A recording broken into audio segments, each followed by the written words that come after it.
About to head on I-95 south, as you may have heard. Don't know why the gyroscope in this thing isn't working right.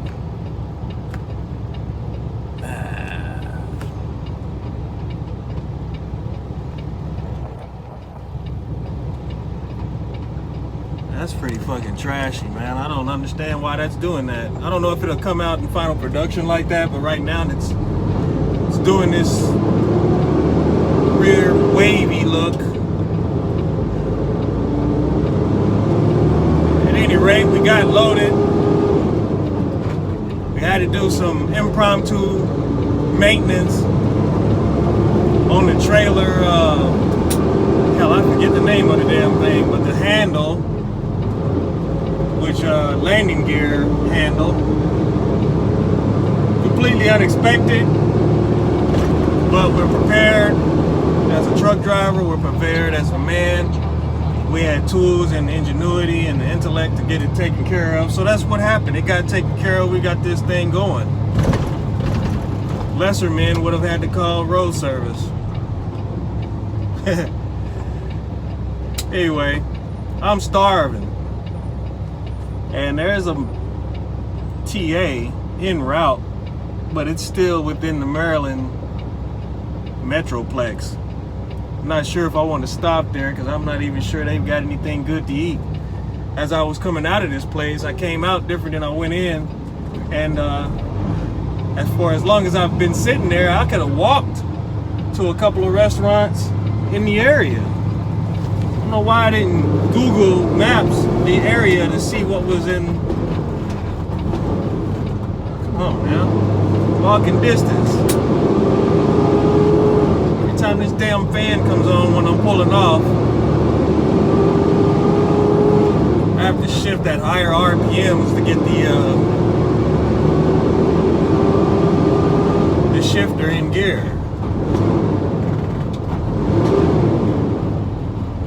That angers me. And the fan is off. We're rolling now. So I'm excited about next week's journey to the Southwest and to the Colorado Rockies. I took the lightest loads possible. So it's like 13,000 going out to Colorado, and it's like another like 3,000, 4,000 pounds. I don't know what it is coming out of Albuquerque going to Dallas. When I get to Dallas though, there's no telling, but I'm gonna be trying to find loads that get me back to the Midwest from Dallas, either straight up through Tennessee or by way of maybe Oklahoma. Generally how things go. Or I could bounce around in Texas depending on if they've got loads or not. I could bounce around in Texas for a while, doing a bunch of little short hops. We don't want to think that far ahead on this. Loads are too finicky for me to be thinking 2 weeks out. 1 week, yeah, 2 weeks, that's kind of pushing it in my experience. You never know what you can really count on within 1 week. So 2 weeks is definitely iffy. But for now, I'm thinking about heading back to the Midwest from the Southwest.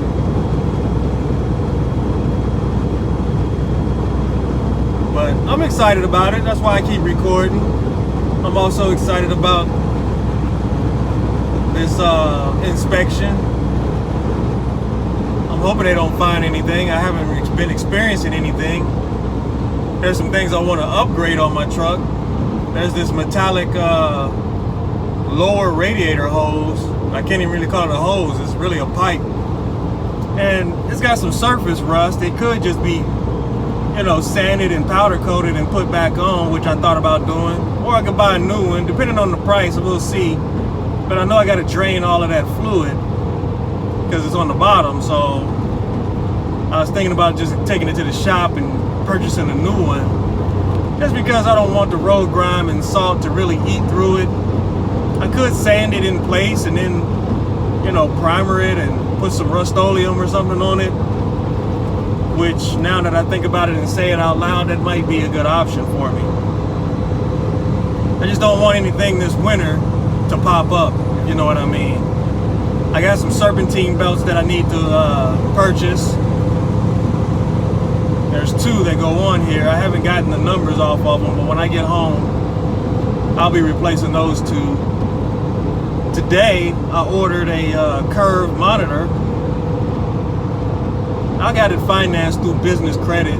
I've got a Dell account worth $16,000 or $18,000. Whichever it is, it's a lot. And all of the things on Dell's website are things that I can really finance. I can purchase them outright, but financing them for like $15 a month or whatever, it doesn't hurt. It doesn't hurt at all. It doesn't hurt my business credit is what I mean. And usually I pay a lot more on whatever it is that I purchase like that anyway. But for $15 a month, for $450 and 14 cents, I got me a 27-inch curved gaming monitor. And I'm excited about it because I've been sitting in the truck and I've been contemplating how it is I'm going to actually hook up the electronics in here. I'm tired of the Uber Eats, I'm tired of the DoorDash. I know that has nothing to do with the monitor, but it's all intertwined when I get to the end of the story. I haven't done a review on it, but I've got a Pure Sine Cooper Busman power inverter, 1800 watts. Same kind you get if you were a company driver at like JB Hunt or Swift or Knight Transportation. I think they got them. I've always had good, you know, a good experience with them, so I bought the same one. I know what it can power because it's powered everything that I've had in that truck from Quality for over 3 years, no problems. So I definitely went with the same one. I bought a bunch of items that I would need after watching a lot of YouTube videos on how to get one installed. I was going to pay professionally to get it installed, but I think I'm going to try my hand with it. It doesn't look like it's that difficult. So when I get home Friday and Saturday and Sunday, I'm going to go to the task of mounting it up one of those days and getting it installed. That way I'll be able to get my George Foreman grill, get that back up in here. I got my microwave in here. I'll be able to go pick up my desktop, which has my 1080 Ti, I think it's 1080 Ti graphics card, which is pretty good. It's a lot better than the one I've got in my laptop here.